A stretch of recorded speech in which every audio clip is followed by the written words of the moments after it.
මිත්‍රවරුනි, අපරාධ කියන්න බෑ සුපිරි මල් පැල ටික වැඩ පෙන්නනවා නේද මරු විදිහට. අපිට නම් දරා ගන්න බෑ මේ විදිහට සංවර්ධනය වෙන එකට. අහස උසට ගොඩනැගිලි, මංමාවත්, ප්‍රවාහන හැම දෙයක්ම නෙක්ස්ට් ලෙවල් වෙලා.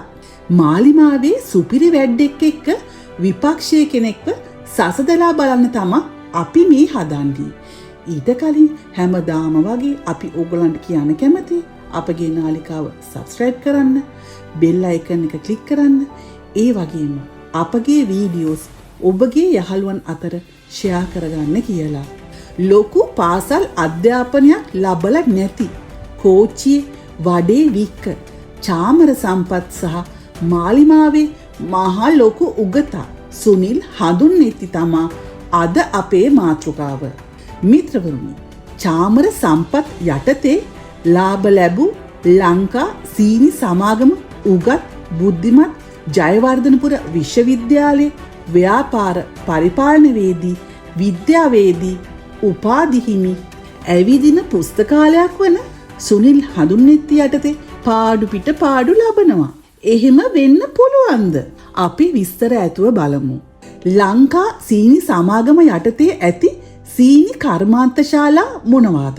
පැල්වත්ත කර්මාන්තශාලාව, සෙවණගල කර්මාන්තශාලාව. ලංකා සීනි සමාගම 2020 සිට 2023 දක්වා ඉහළ ලාභ ලැබුවා. ඒ කියන්නේ ගෝඨාභයගේ අන්තිම කාලයේ සහ රනිල් වික්‍රමසිංහ ජනාධිපතිතුමාගේ කාලේ. ජෙප්පෝ කියන විදිහට ශාපලත් කාලේ. නමුත් 2024 වසරේ සිට කියන්න කනගාටුයි. එය දැඩි මූල්‍ය අර්බුදයකට ලක්ව අලාභ ලබන තත්වයකට පත් වෙලා තියෙනවා.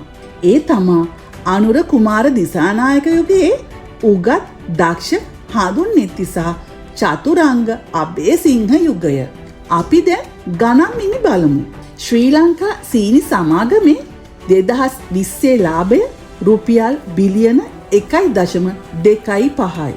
2021 ලාභය රුපියල් මිලියන 819යි. 2022 ලාභය රුපියල් බිලියන 6.04යි.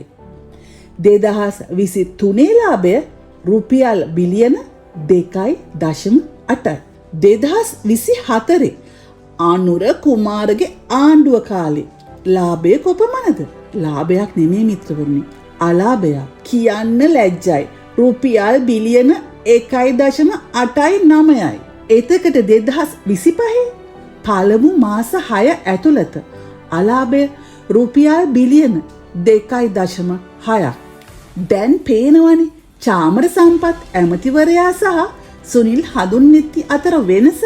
මිත්‍රවරුනි, පසුගිය වසර දෙකේ ශ්‍රී ලංකා සීනි සමාගම අලාභ ලැබීමට ප්‍රධාන හේතු නම් විදේශීය සුදු සීනි විශාල බදු සහන මත බහුලව ආනයනය කිරීම නිසා දේශීය දුඹුරු සීනිවලට තිබූ ඉල්ලුම පහත වැටි නිෂ්පාදන ටොන් දහස් ගණනකින් ගබඩාවල සිරවීම. දේශීයව නිෂ්පාදනය කරන සීනි සහ එතනෝල් සඳහා 18%ක වැට් බද්දක් එකතු කිරීම නිසා නිෂ්පාදන පිරිවැය ඉහළ යාම. විදේශයන්ගෙන් මහා පරිමාණයෙන් එතනෝල් ආනයනය කිරීමට ඉඩදීම.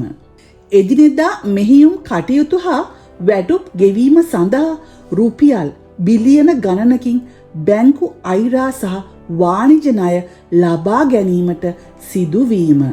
අත්දැකීම් රහිත නිලධාරීන් සහ කළමනාකරුවන් පත්කිරීම නිසා ඇති වූ පරිපාලනමය දුර්වලතා. තව ඩිංගෙන් අමතක වෙනවා. නුගේගොඩ දුබුරු සීනි කඩේ විවෘත කිරීමද මේ සියවසේ ලංකාවේ සිදු වූ ලොකුම අලෙවිකරන විප්ලවය කියලා කියන්න ඕනේ මිත්‍රවරුනි. ලංකා සීනි සමාගම අලාභ වීමට අනුලෝම ප්‍රතිලෝමව වෙළඳ ඇමති වසන්ත සමරසිංහගේ ලාභය ඉහළ ගොස් ඇද්දැයි වහාම සොයා බැලිය යුතුයි.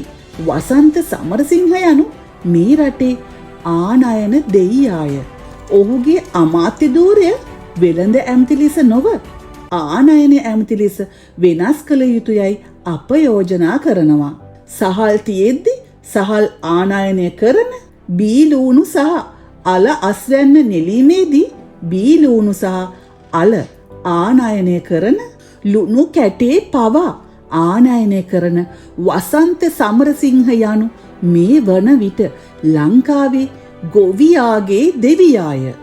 වසන්ත සමරසිංහ එනතුරු ගොවියන් තෝරණ බැඳගෙන රබන් රත් කරගෙන කැවුම් කොකිස් හදාගෙන බුලත් හුරුළු අරගෙන පෙරමග බලාගෙන ඉන්නේ මිත්‍රවරුනි.